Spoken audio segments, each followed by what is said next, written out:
శ్రీమాత్రే నమ. జయ గురు దత్తాత్రేయ నమ. ఈ వీడియోలో మనం కుజగ్రహం మే 11వ తారీఖు నుంచి జూన్ 20వ తారీఖు వరకు సుమారు 40 రోజుల పాటు మరి మేషరాశిలో సంచరించడం జరుగుతుంది. మరి కుజునికి మేషరాశి స్వక్షేత్రం అవుతుంది.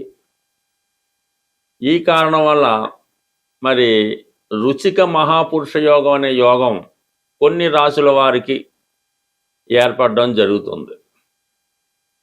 మరి ఎవరి జన్మజాతకంలో అయినా సరే, లేదంటే వారు గోచారరీత్యా కుజగ్రహం బలంగా ఉన్నప్పుడు, అంటే పాపగ్రహాలతో కలకుండా స్వక్షేత్రంలో కానీ ఉచ్చక్షేత్రాల్లో కానీ ఉన్నప్పుడు మరి దేశంలో భూముల యొక్క వాల్యూ పెరుగుతూ ఉంటుంది.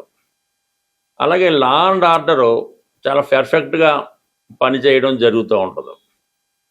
ఒకరి జీవితంలో ప్రభుత్వ ఉద్యోగం రావాలన్నా, ప్రభుత్వ పదవి రావాలన్నా కూడా కుజుని యొక్క బలం తప్పనిసరిగా ఉండవలసి ఉంటుంది. అది ఏ స్థానం అనుకుందాం, దశమ స్థానం, 2, 6 ఏ స్థానంలో ఉన్నప్పటికీ కూడా కుజుడు బలంగా ఉన్నవారికి అటు రాజకీయ నాయకుడు అవ్వచ్చు, ఇంచుమించు ప్రైమ్ మినిస్టర్ దగ్గర నుంచి సాధారణ వార్డు కౌన్సిలర్ వరకు కుజుని యొక్క బలం ఉంటేనే కంపల్సరిగా ఆ జాతకుడు జీవితంలో సక్సెస్ఫుల్గా ధన సంపాదన చేయగలడు. ఒక మగవాడిలా వాడి జీవితం బాగుంటుంది. అలాగే స్త్రీల యొక్క వివాహ జీవితంలో వారి యొక్క జాతకరీత్యా కుజుడు భర్తకారకుడు అవుతూ ఉంటాడు. మరి స్త్రీ జాతకంలో కుజుడు ఎంత బలంగా ఉంటే అంత సమర్థుడైనటువంటి భర్త రావడం జరుగుతూ ఉంటుంది. అలాగే వాళ్ళకి పుత్ర సంతానం కలుగుతారు. ఆ పుట్టిన పిల్లలు కూడా జీవితంలో చాలా ఉన్నత స్థాయికి రావడం జరుగుతూ ఉంటుంది. పొరపాటున స్త్రీ జాతకంలో కుజుడు బలహీనుడైన, పాపగ్రహాలతో కలిసి ఉన్న, కొన్ని గ్రహాలతో కలిసి ఉన్నప్పుడు సరైనటువంటి సమర్థత లేని, ఎటువంటి బాధ్యత లేని, సరైనటువంటి క్యారెక్టర్ లేని భర్త రావడం వల్ల ఆ స్త్రీ జీవితం చాలా అల్లకల్లోలంగా ఉంటుంది. మరి విడాకులు తీసుకోవడానికి కానీ, వివాహ జీవితం విచ్ఛిన్నం కావడానికి కానీ స్త్రీ జాతకంలో కుజుడే ప్రధాన కారకుడు అవుతూ ఉంటాడు. అంటే మనకు ఉన్నటువంటి గ్రహాల్లో సూర్యుడు, కుజుడు అగ్నితత్వ గ్రహాలు. మరి కుజుడు యొక్క తన పవర్ అంతా కూడా, అంటే రవి యొక్క పవర్ అంతా కూడా కుజుడి ద్వారా రావడం జరుగుతూ ఉంటుంది. అందుకనే రవి అంటే సూర్య భగవానుడు రాజుగాను, కుజగ్రహం సైన్యాధ్యక్షుడిగా ఉండడం జరుగుతుంది. అందుకనే మరి కుజుడు బలంగా ఉంటేనే ప్రభుత్వ ఉద్యోగం ఆల్రెడీ ఐఏఎస్ అవ్వాలన్నా, ఐపీఎస్ అవ్వాలన్నా, సివిల్స్లో పాస్ అవ్వాలన్నా, రెవెన్యూ డిపార్ట్మెంట్కి వెళ్ళాలన్నా కుజుడు తప్పనిసరిగా ఉండాలి. భూములు, భూస్వాములు, భూమి మీద ఆధిపత్యం కూడా కుజగ్రహం వల్లే జాతకుడికి రావడం జరుగుతుంటుంది. పుట్టినప్పుడు జాతకుడు ఎంత హీనమైన కుటుంబంలో, దేనికి పూట కూడా గడవని కుటుంబంలో జన్మించిన వాడు కూడా వారి యొక్క జన్మ జాతకంలో కుజుడు బలంగా ఉంటే వాడు స్వయం కృషితోనే కోట్లాది రూపాయలు చాలా తొందరగా సంపాదించడం జరిగే అవకాశం ఉంది.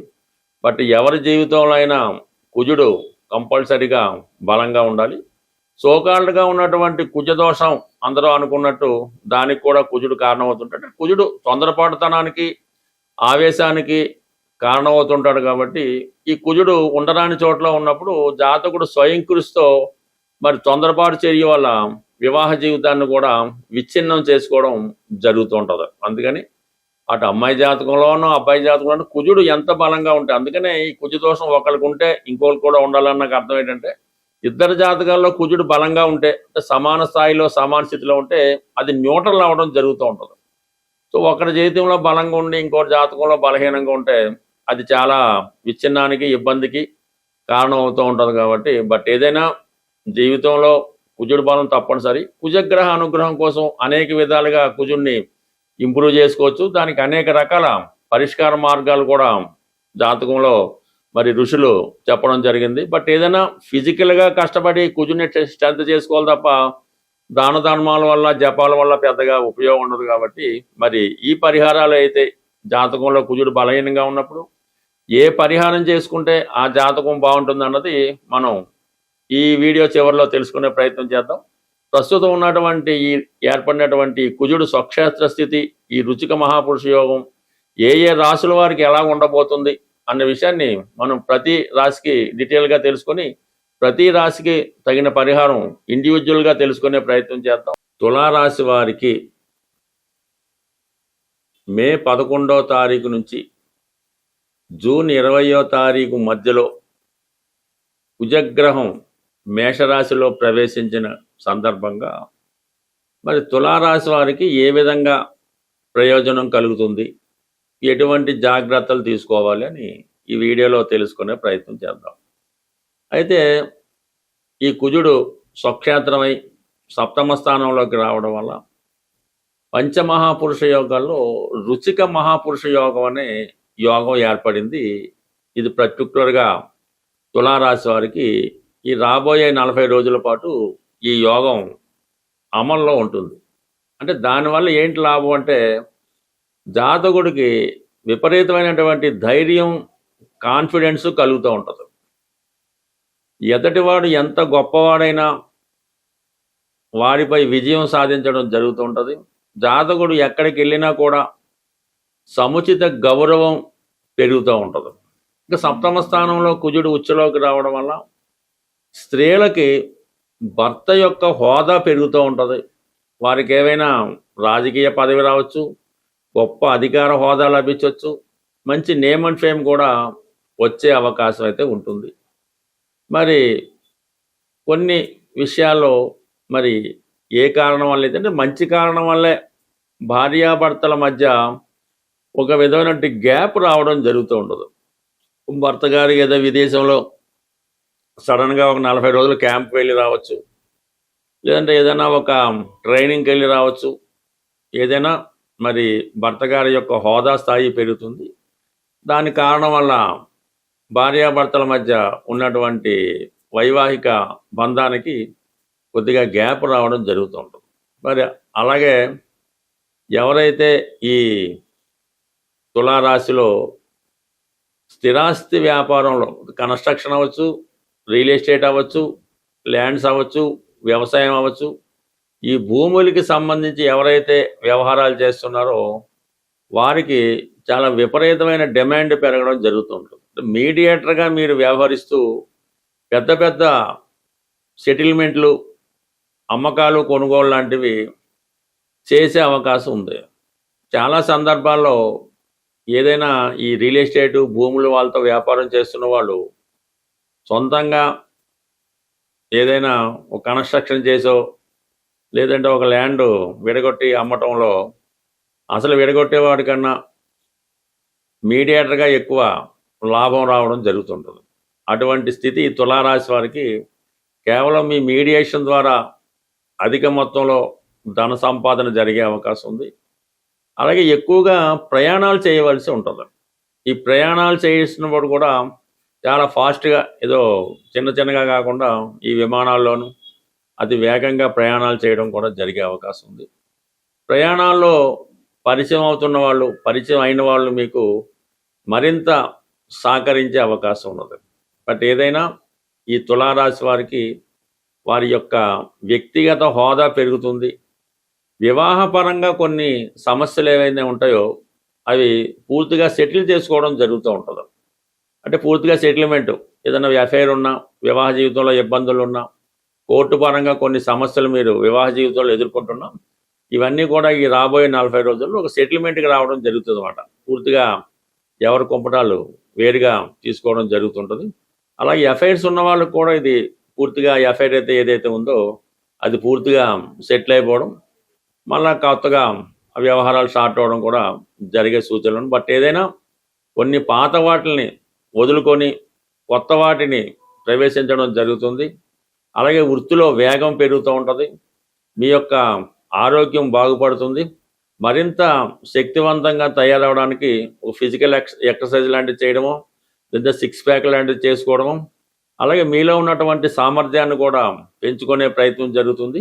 ఇది అటు మీరు ఈ సినిమా రంగంలో ఉన్నా, అటు ప్రభుత్వ రంగంలో ఉన్నా, అటు రాజకీయ రంగంలో ఉన్నా కంప్లీట్గా మీరు ఈ రాబోయే 40 రోజుల్లో ఏదో ఒక అద్భుత విజయాన్ని సాధించడం, మీరేంటో ప్రపంచానికి తెలిసే విధంగా రుజువు చేసుకోవడం జరిగే అవకాశం ఉంటుంది. ప్రతి సమస్యకు కూడా ఏదో ఒక పరిహారం అన్నది రావడం జరుగుతూ ఉంటుంది.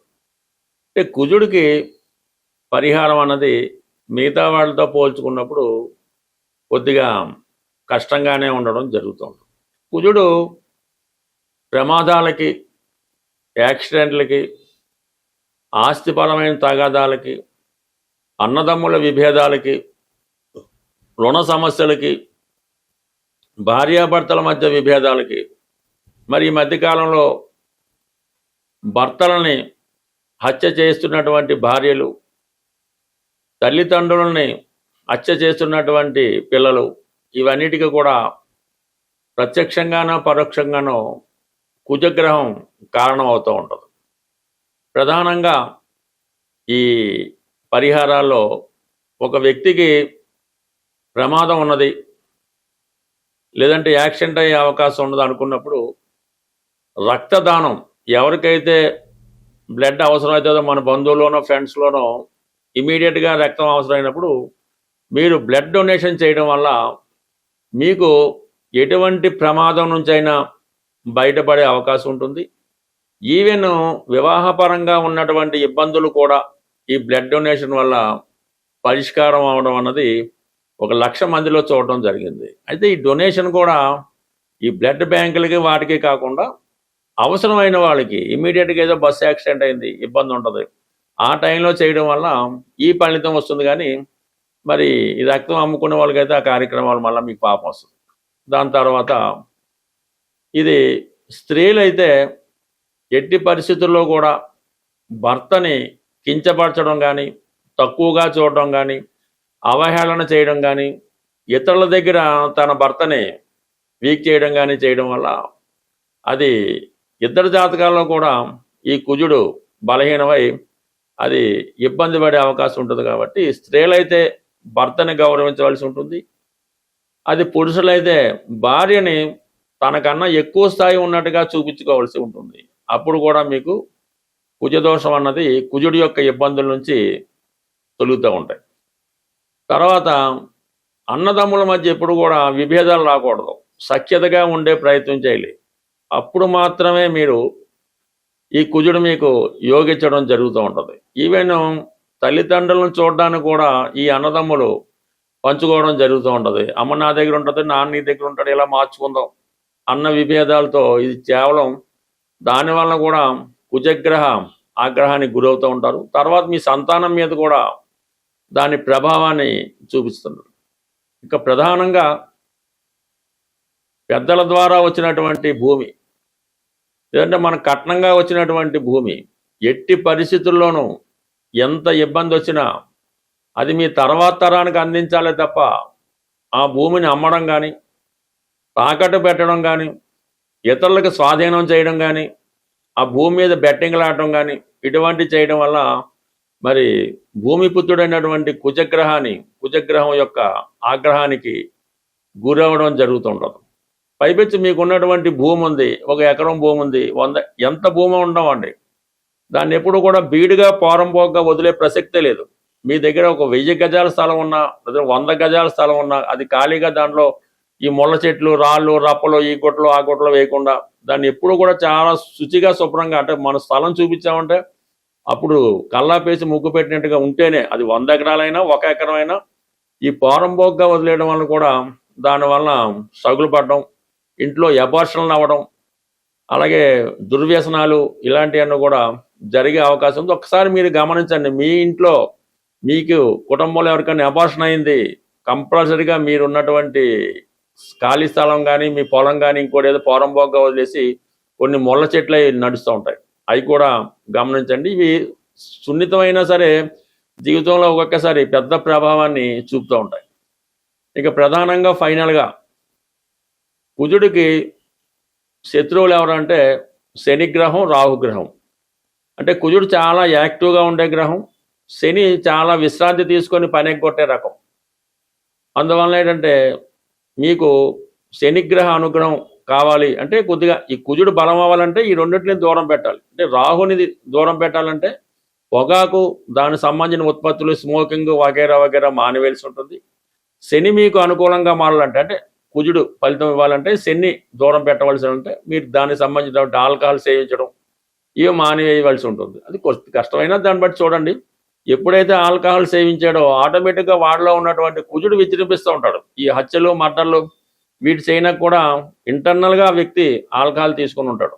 సో ఇది గమనించవలసి ఉంటుంది. ఇక చివరిగా ప్రతి ఒక్కరూ ప్రతిరోజు వ్యాయామం కానీ, ఎక్సర్సైజ్ కానీ, అంటే లేడీస్ అనుకోండి ఆ వంట చేయడం, పిండి రుబ్బడం, రకరకాల పనులు వాళ్ళు చేస్తూ ఉంటారు. కానీ మగవాళ్ళకి ఈ మధ్యన అసలు పని లేకుండా పోయింది. ఏదో బండి ఎక్కామా, కారు దిగామా, ఆఫీసులో కూర్చున్నాం, మళ్ళీ కారులో వెళ్ళామా, పడుకున్నాం అన్నట్టుగానే ఉంది. కాబట్టి దానివల్ల కూడా కొద్దిగా ఈ కుజుడు బలహీనం అవుతుంటాడు. రోజు కొంతసేపు వ్యాయామం చేయడం, ఎక్సర్సైజ్ చేయడం, వీలైతే కొంతసేపు ఈ ప్రదర్శనలు చేస్తుంటాం. 108 ప్రదర్శనలు, 18 ప్రదర్శనలు, 8 ప్రదర్శనలు చేస్తుంటాం కదా. వాటి వల్ల కూడా మీకు కుజుడి యొక్క అనుకూలత పెరిగే అవకాశం ఉంది. బట్ ఏదైనా కుజగ్రహ అనుగ్రహం పెరగాలంటే ఆంజనేయ స్వామి, సుబ్రహ్మణ్య స్వామి. మనకి ఉద్యోగం కావాలంటే ప్రతి శనివారం హనుమాన్ని పూజించుకోవడం, పెళ్లి తొందరగా అవ్వాలంటే ప్రతి మంగళవారం హనుమాన్ని పూజించుకోవడం. ఇలా ప్రతి వారానికి కూడా కొన్ని లెక్కలు ఉంటాయి.